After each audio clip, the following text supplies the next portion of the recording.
Some projects remind you why you love building things.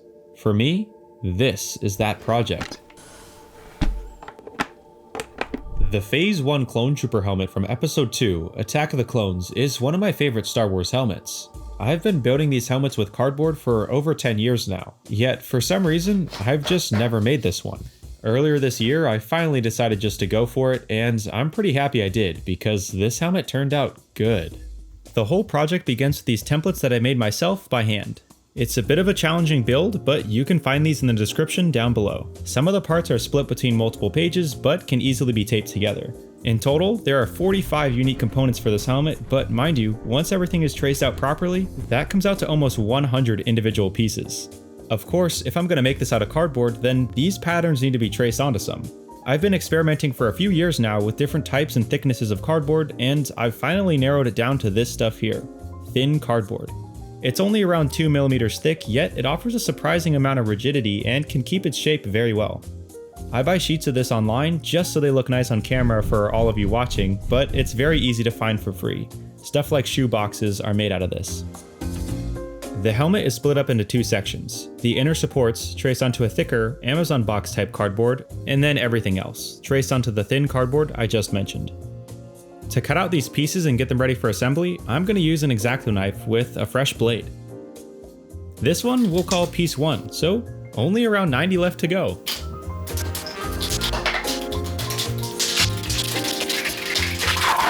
And I think that's all of them, so now I can get to building this thing. I'm starting off with the chin section, which is the first of 4 components that make up the front of the helmet. As with many of the pieces I'll put together, this one has a dart, or triangular gap, running across its width. I curve this piece of cardboard with my fingers to bring that gap closed, then glue it shut with the MVP of this project, hot glue. This stuff is the main adhesive I use to connect different pieces of cardboard together, and the two bond surprisingly well. I try and use it for less stress connections like this one here. When I really need to make sure that a connection stays together at a high stress point, I'll use something else, which I will touch on later. But for the most part, hot glue is the way to go. These two pieces can then be united to create the first subassembly for the front of the helmet. The faceplate is the second subassembly, and is just made up of one piece, mirrored for both sides. In case you're wondering, those two sections in black are just acting as supports right now. They'll be removed later. The next section is the cheek, which is made up of 3 different pieces. On the back of this one, I lightly scored the cardboard with my knife just to make sure a sharp corner can be seen from the front. Scoring is a super useful technique since it allows you to determine exactly where the cardboard will bend. Sometimes, depending on the orientation of the corrugation, it can bend in undesirable ways, so this is an easy solution to mitigate that. Those 3 sections I just built now all come together, with another cheek section for the other side, resulting in 4 total pieces. I start by gluing the cheeks to the faceplate, beginning at the frontmost point and then working my way backwards. I also trimmed a bit of a bevel on the interior edges of the cheeks, just so they would create a nice crisp seam. It's time to take a step back from the exterior of the final helmet, and focus on what will keep it structurally sound for the time being, the inner supports. This section serves a multitude of purposes, not only keeping things structurally sound, but more importantly, keeping things proportionally accurate. There are a few parts that have to be forced into place, and without this internal support, the helmet can warp very easily.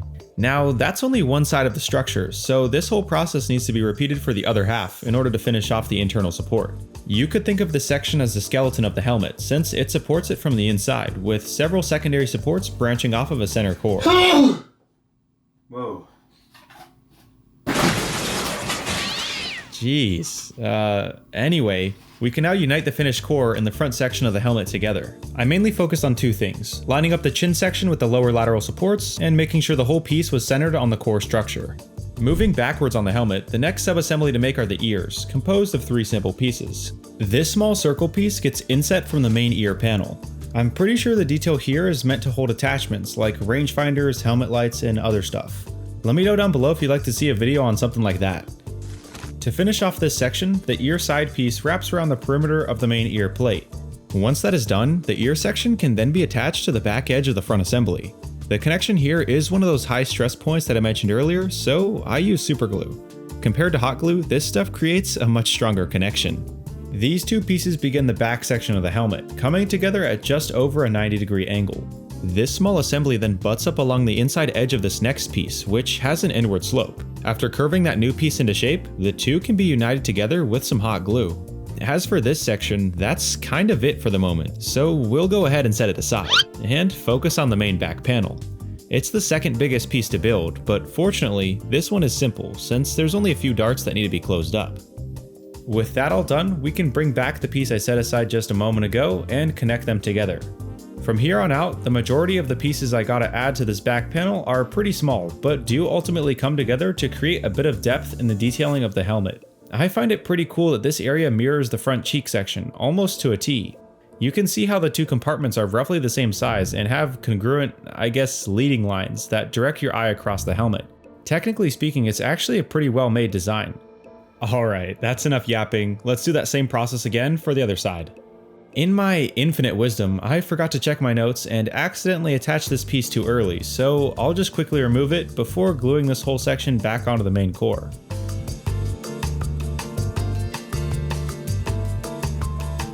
To reattach the piece I just removed, I cut an access hole in the bottom of the support here just so I can maneuver that part into place.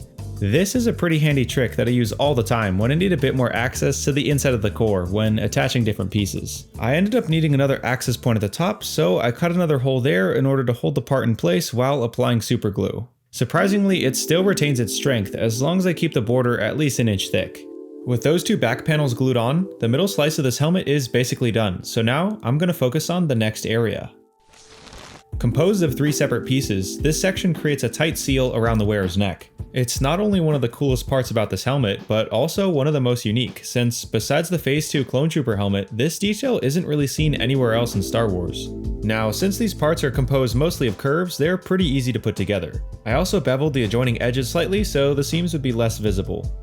If you're noticing a trend here, that's only half the neck, so I went ahead and built a duplicate piece for the other side. These two pieces could totally be glued together right now and then attached to the rest of the helmet as one big piece, but I'm actually going to connect each side one at a time. Speaking of the rest of the helmet, I want to show you real quick how this piece connects. If we take a look at the bottom of the main back plate, you can see the lower support that it rests on. What I'm going to do is take the neck piece and glue it to the point where the back plate and lower supports meet. Through my time building this helmet, I've developed a newfound respect for Attack of the Clones. For the longest time, many people have labeled this film as one of the worst in the entire saga. I can totally understand this viewpoint, and honestly find it pretty funny because it's probably the Star Wars movie I've seen the most. Back when I was a kid, my family loved Star Wars, but only had the DVDs for the original trilogy and then Attack of the Clones for some reason. No Phantom Menace, no Revenge of the Sith, just those 4. Now, I was a huge fan of Star Wars The Clone Wars, and in an era before the sequel trilogy, I religiously watched Episode 2. If I had to give a genuine estimate of how many times I've seen it, it's probably got to be 20 or so, which doesn't sound like too much, but 90% of those viewings were from 10 to 15 years ago. This means that I am unfortunately a victim of nostalgia for the movie, but I'm still going to try my best to convince you all to give it a second chance. First of all, I don't want to hear something like, Attack of the Clones has really bad dialogue actually. Because I know that's just stating the obvious. There's still so much more to the film than just that. Honestly, parts of this movie feel the most like Star Wars than any other movie in the franchise, especially with the character design.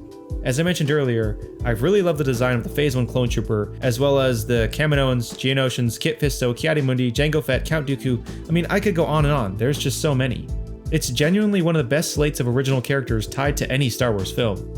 Sure, this isn't the best movie, and the poorly written dialogue paired with an awful attempt at romance really diminishes what could have been a great story. Even so, Attack of the Clones is still a very fun watch, full of great moments and action set pieces, and I love it for that. Now, where was I? Here's the dome piece, which is the largest one for this helmet. In order to create a nice round shape, there are 12 different darts that need to be closed up. It's definitely one of the more intimidating parts to put together, but in practice, it actually wasn't too bad. The interior edge here needs to be a bit thicker for some added depth, so this strip here will solve that issue. That's basically it for the most complicated piece in this project, but it's got to be duplicated for the other side. I also trimmed a bit of excess material off the inner edge just to make the two sides line up perfectly. The dome slots in right behind the brow area, and since we added that thin strip of cardboard to thicken up the edge earlier, it fits. This area here is a bit hard to connect since there's no access to the inside, so to get some leverage, I poked my knife in to pull the two halves together. And with that, the construction of the helmet is pretty much done, so now it's time to move on to... Oh, wait, no, sorry, that's definitely not it. There's something missing. One of the most iconic features of this helmet, placed atop the dome, is the fin, which is the last piece I need to build. In-universe, this area is supposed to house some sort of comlink antenna, but it could also be a stylistic choice by the filmmakers linking the clones with their makers, the Kaminoans, who have aquatic-like fins on their heads. Once again, the level of care that went into the design of the characters in the prequels continues to amaze me. In my version of the helmet, I want to include a cool detail that can be seen in the film. In case you didn't know, all of the Phase 1 clone troopers have a small light at the back of their fin. I've heard a few of you guys call this a brake light in the comments, which I think is the perfect name, so that's what we'll call it here. Keep in mind that I'm purposely constructing this area to be hollow, so I can hopefully house some electronics inside it later. I'm getting ahead of myself. Anyways, there are 2 raised ridges on either side of the fin, which I made with a long strip of cardboard that I partially removed the corrugation from, so it could lie flat on top. Once both sides were on, I trimmed off the excess, finishing off the fin. Now, to connect this piece to the rest of the helmet, I first marked a point around 3 ridges up on the dome. With that guideline, I glued the front of the fin to that point, then pressed the rest of it into place and connected it securely with super glue. I'm really happy with how this helmet is looking so far. There are only 2 sections left to build, one of them being here. It's the back detail. This part does have a few panel lines and raised greebles that go on it, but I'm gonna hold off on adding those until later. For now, I can go ahead and connect this piece to the back of the helmet. With the addition of this part, the only thing left to work on is the front chin section. What we're creating here is the housing for one of the greebles. I have no idea what this piece is supposed to be, and I also have no idea how I'm gonna build it. But that's a problem for me 16 minutes and 55 seconds from now. And with that, every single cardboard piece on this helmet is done. But there's just one more detail that I want to add before we move on. I'm starting this by cutting a barbecue skewer down to size. From there, I cut it in half across its length and then carved a notch into it. This piece gets glued onto the very back of the fin with some super glue, and whilst I'm up there, I'll cut out the window for the brake light as well. And that's it, the helmet is built. If you take a look at the runtime for this video though, we're still far from finished. That's because the helmet is just cardboard and consequently isn't very durable. Let's fix that. I'm gonna harden the helmet with epoxy resin. Most epoxies are a 1-to-1 mix ratio, which means pouring equal quantities of part A and B. I don't measure by weight or anything, but I do try to get the 2 as close as I can to each other. Then I'll mix the hardener and resin together for 3 to 5 minutes, ensuring that everything is fully combined. Now this stuff has around 30 minutes of working time before it starts to harden significantly, so I don't have to work too fast, and a cheap sponge brush works great for applying the resin to the helmet. Basically, epoxy resin is kind of like a liquid plastic, so you can probably imagine how this stuff soaking into cardboard will improve its structural integrity. After allowing the resin to fully cure for a few days, here's how the helmet's looking. It's still fairly lightweight, but much more durable than before. As a matter of fact, the helmet is finally strong enough to remove those internal supports, which will get this thing one step closer to being wearable.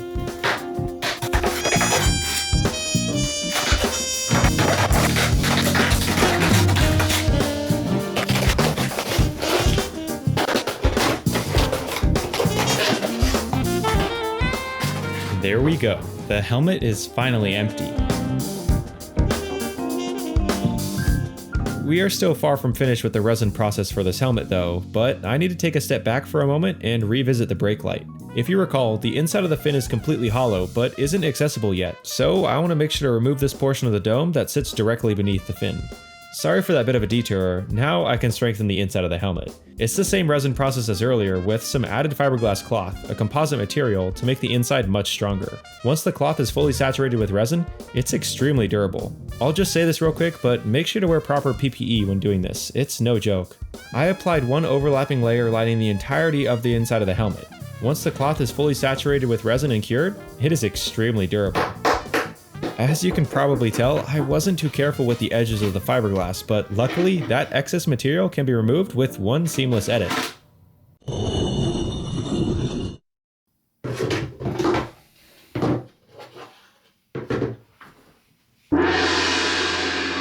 In case that super clean transition didn't fool you, I did actually have to do this by hand with my Dremel. Using a stone cutoff wheel, I roughly removed the big pieces and then cleaned up the edges with sandpaper. So finally, after building the helmet, hardening it with resin, reinforcing with fiberglass, and removing the excess material, I can try this thing on for the very first time. And it doesn't fit my head, and it's not even close. I knew that from the beginning though, and intentionally built it this way. It's a bit of a long story though, so to explain it all, we're gonna have to take a trip back to the past.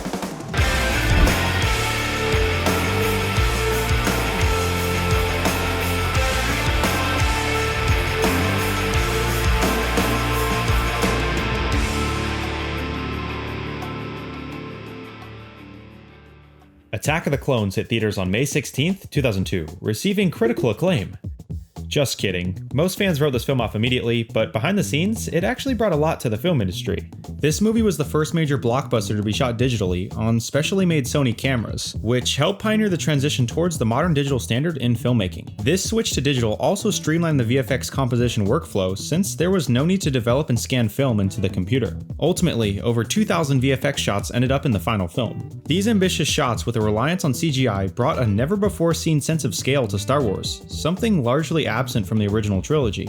We did see a bit of this imposing CGI in The Phantom Menace, mainly during the Battle of Naboo, but this film faced a whole new challenge. The Battle of Geonosis. The thousands of troops, hundreds of vehicles, and particle simulations contained in this sequence alone would simply be impossible to bring to life without CGI. Now, how does all of this relate in any way to what this video is about? Well, simply put, due to how big the Battle of Geonosis needed to be, it was decided that every clone trooper would be 100% computer generated. Because of this decision, not a single physical costume was created. In all of my research, I could only find this small maquette used during pre-production. That's it. Since the clones were brought to life with CGI, the armor they wear in the film never needed to fit a real person, which allowed the designers to prioritize form over function.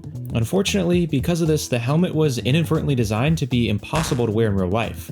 Now, you could theorize an in-universe explanation for this, but I think it's pretty clear that this helmet is one piece in universe, made out of one material. Obviously, I am far from the first person to realize this, and over the years, many talented people have created their own workarounds to overcome this issue, the most common one being just omitting this lower section entirely. I do think the helmet looks really clean without this area, but I want to try and see how I can incorporate the tight neck ring into my design. So, how will I make this thing both wearable and screen accurate? Well, the short answer is magnets, but the long answer will take some time to explain. The first thing I need to do is cut off the bottom 2/3 of the neck ring so I can at least fit it on my head. To do this, I carefully cut around the bottom edge with my X-Acto knife, making sure to go very slowly so the blade wouldn't slip. It took a while, but eventually, I was able to convince this piece to pop off, which leaves us with the helmet in two pieces. As it stands right now though, I still can't fit my head through the separated neck section, so we'll have to cut it again. I chose to cut this piece at the front and the back, since those areas will mask the seams better. I could cut it on the side instead, but unlike the Phase 2 clone helmet, which has an ear panel running right across this section, this part of the helmet is one smooth panel, so that would leave a really ugly seam. With the two halves separated, I immediately taped them back together so they could be aligned for the next challenge. I gotta find a reliable way to connect them back together. Really, the only solution I could find for this was using 8x3 neodymium magnets, oriented end over end. This way, they're low profile, surprisingly strong, and can be attached easily with superglue. 8 total magnets split up into 4 pairs of 2 is enough to keep these halves together, only requiring a bit of force to separate them. Since this part is able to split, it can now fit around my neck, which is one problem solved. This section is still separate from the rest of the helmet though, so I'll have to come up with something to fix that. Obviously, I'm just going to use more magnets for this, oriented the same way as before, running across this edge here. It's really difficult for me to capture this process on the inside though, so imagine this mocked up section as the area we need to connect, with this black line representing the seam between the two parts. Alright, let's lock in. Bridging the gap between the two halves, I placed a pair of end over end magnets, supergluing them in place. I then repeated this process running across the entirety of the gap, spacing out magnets around 1.5 inches from each other. This was really difficult to do on the inside of the helmet since it's so cramped, but after a few patient hours, I was able to get it done. After taking the tape off, we can finally see this magnetic system working for the first time.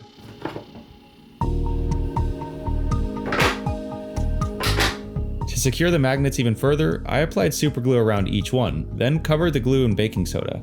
For some reason, this just works and makes the glue even stronger. By removing the neck panels, putting the helmet on, then replacing those same panels, this thing is finally wearable.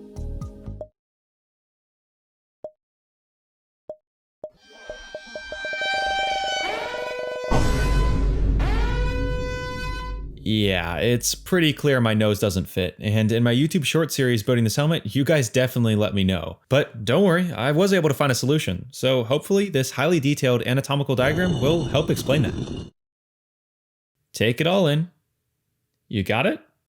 Great, awesome, let's move on. The side vents are next, and have to be engraved. To do this, I used my Dremel with a carving bit attached, and went across all 6 vents, going about 2/3 of the way through the material. Ultimately, I think I did a half-decent job, but nothing that can't be fixed in the filling stage, which is next, and consists of 4 main steps. The first step is to rough up the surface of the helmet so the filling compound will actually stick. This is something I used to do by hand, but this mouse sander I'm using here has come in clutch for saving time. The point of this initial sanding step is to also get rid of any drips that came from the resin process, since those could be a problem down the road. All of the lighter tan areas you're seeing here are the high spots, while the darker brown areas are the low spots. If I went ahead and painted the helmet right now, you'd be able to see how uneven the surface is, so to smooth things out, we will move on to step 2, the initial filling and sanding. For that, I'm going to use Bondo body filler. This stuff is used on cars to fix dents and other imperfections, so it'll absolutely work here. There are a multitude of other fillers that I've used before, like wood filler and wall spackle, but I've found that Bondo works best for my needs since it cures the hardest out of all those options. After a quick coat over the entire helmet, the Bondo definitely filled in all those low spots, but also created a bunch more high spots, so back outside we go to sand this thing down again. Now, since the body filler is more durable than other kinds of fillers, it is consequently much more difficult to sand down. That's not saying it's impossible, since I was eventually able to get it smooth, but it just took a while, taking 2 to 3 times as long to get a finish I was happy with. Once the helmet was as smooth as I could get it, it's time to prime the surface for the first time. To do this, I use Duplicolor Filler Primer, which is basically just a really thick spray paint. When applying this stuff, it will fill in all the smaller imperfections like scratches from sanding. Applying this first base coat finishes off step 2, and from a distance, the surface of the helmet looks pretty smooth. However, once we move in closer, you can tell there's still a lot of problem areas to fix. That's where step 3 comes in, spot filling and sanding. Bondo glazing and spot putty works great for this process, and is meant to be used in conjunction with the filler I utilized earlier. I'll apply it anywhere on the helmet where I can see dings and scratches, and then smooth it over with a small piece of foam. After a few hours of curing, we're back outside sanding again. From here on out, I prefer to sand by hand only, just so I have more control with how much material I'm removing.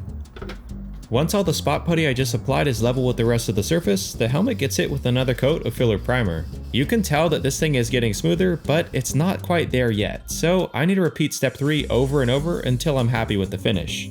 Once I was nearly done smoothing the helmet, I realized I forgot to add this horizontal panel line, so using my Dremel, I carefully fixed this section. After sanding it smooth, I then applied a final coat of filler primer to seal it in.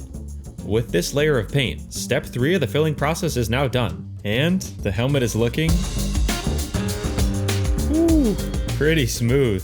This guy is nearly ready for step 4, but once again, due to my vast and infallible wisdom, I forgot to add a detail, so let's focus in on finishing up this back section. As I mentioned earlier, this piece has a few panel lines running across its width and height.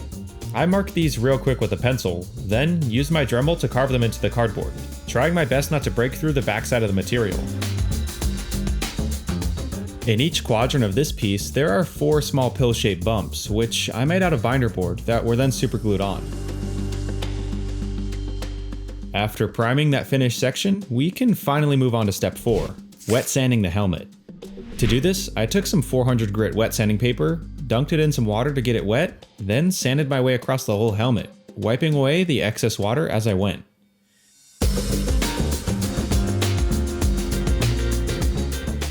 That step really takes the finish from good to great, so I'm happy to say we are finally done with the filling and sanding stage for this helmet. I'll go ahead and lay down a final coat of gray primer to lock in all that work we just did, which will also help prepare for the next step, the final paint job. At this point, I have to decide what design I want to do for my helmet. Now, I would love to do Rex or Wolf, since those are my favorite clones, but I also want to keep things true to the movie, so I'm going to do a shiny. Luckily for me, that makes the masking pretty simple. I'll lay down some thin masking tape over all the edges first, which helps prevent paint bleeding. Then, the rest gets covered with bigger pieces of tape. To cover the main surface of the helmet, I use some Rust-Oleum white primer, which has a flat finish. This finish is simply more convenient to use because it cures faster and is easier to apply. I also can't neglect the lower neck pieces. Although I haven't been showing them much in the latter half of this video, they've gotten the exact same filling and sanding treatment. Who the heck is this guy? After a few hours, the white paint is safe to handle, which means I can take off the masking, unveiling those crisp lines. I'm telling you, this thin masking tape is a cheat code. I've never had paint bleed under it before. The brow and the mouth also need a base coat of black, so I'll have to mask those sections as well, following the same method of thin masking for the edges, and then regular painter's tape for the rest. There is a lot of space to cover though, so to save a bit of tape, the larger areas can get covered with pieces of paper. I really have to take my time with this, because any mistake with the masking means black overspray will show up on that pristine white layer that sits underneath, and we don't want that. After letting that last coat of flat black paint dry for a few hours, we can take the masking off, revealing all that hard work underneath.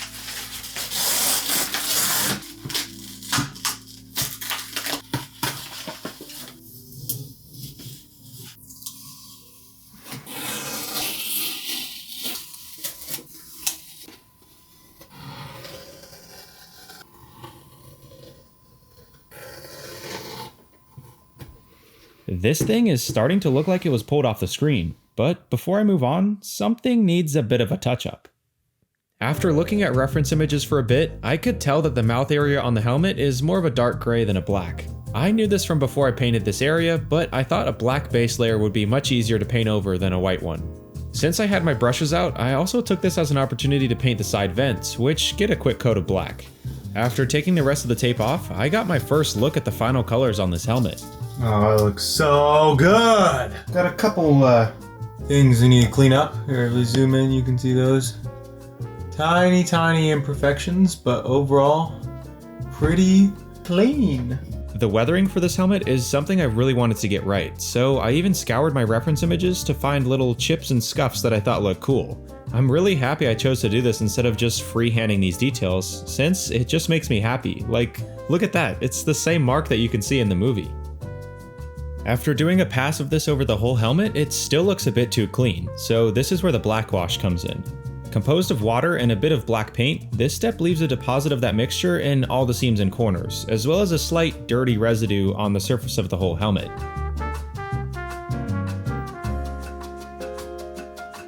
I also made sure to apply the same black wash to the neck panels, just to make sure they would be weathered the same amount. Once I was done with the black wash, I took the helmet outside and hit it with a semi-gloss clear coat. I chose this sheen because I thought a regular gloss would just be too shiny. While that clear coat is drying, it's time to focus on the lens, which is a pretty big point of contention surrounding this helmet. Some say the lens is completely black, whilst others say it's chrome silver, but honestly, I think it's a mix of both. If you take a look at pictures from the film, the visor is definitely not chrome silver. It probably just appears that way from certain lighting angles. At the same time, it also doesn't look purely black. So that's where this stuff comes in, chrome black tint. This is basically a metallic black film that works exactly the same as normal window tint, except it has a chrome-like finish on it. I think this is the perfect compromise since it still has the high sheen seen in the movie, whilst also being dark enough. Here you can see just how dark that tint gets while still being metallic. It's super cool. Finally, to keep this guy in place on the inside of the helmet, I just use a bit of hot glue. This right here is a piece of steel screen mesh, which I spray painted black. Using a rough template I mocked up, I cut 2 pieces to size. If you still can't tell, they're for the mouth vent, and I used hot glue to connect them to the inside.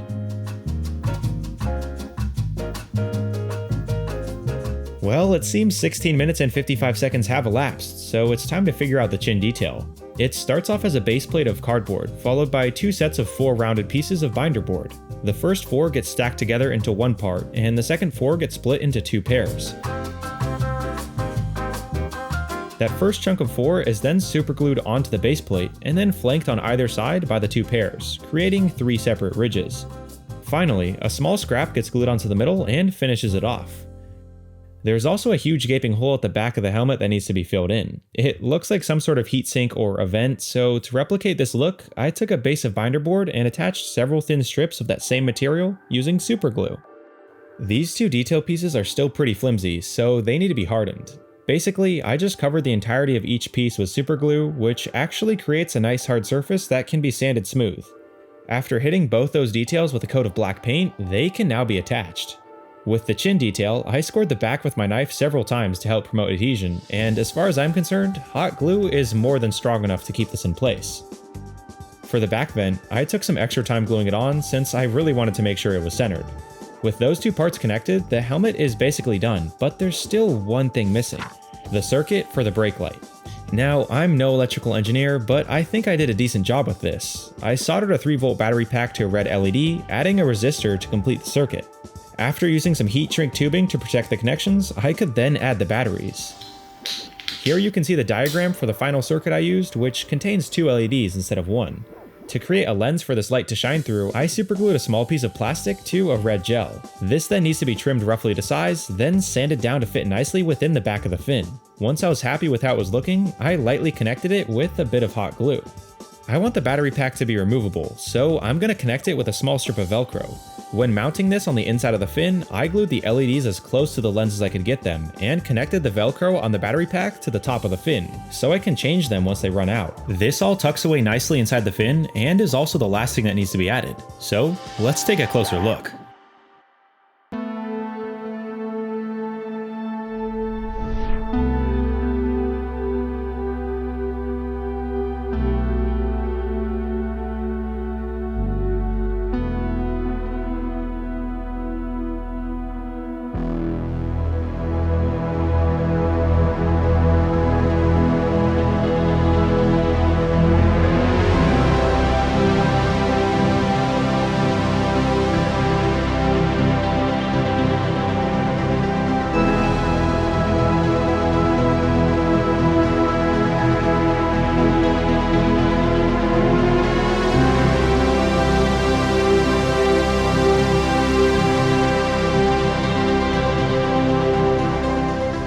I know this video took a really long time to make, so I hope it was worth the wait. And yeah, I'm still working on the Iron Man suit.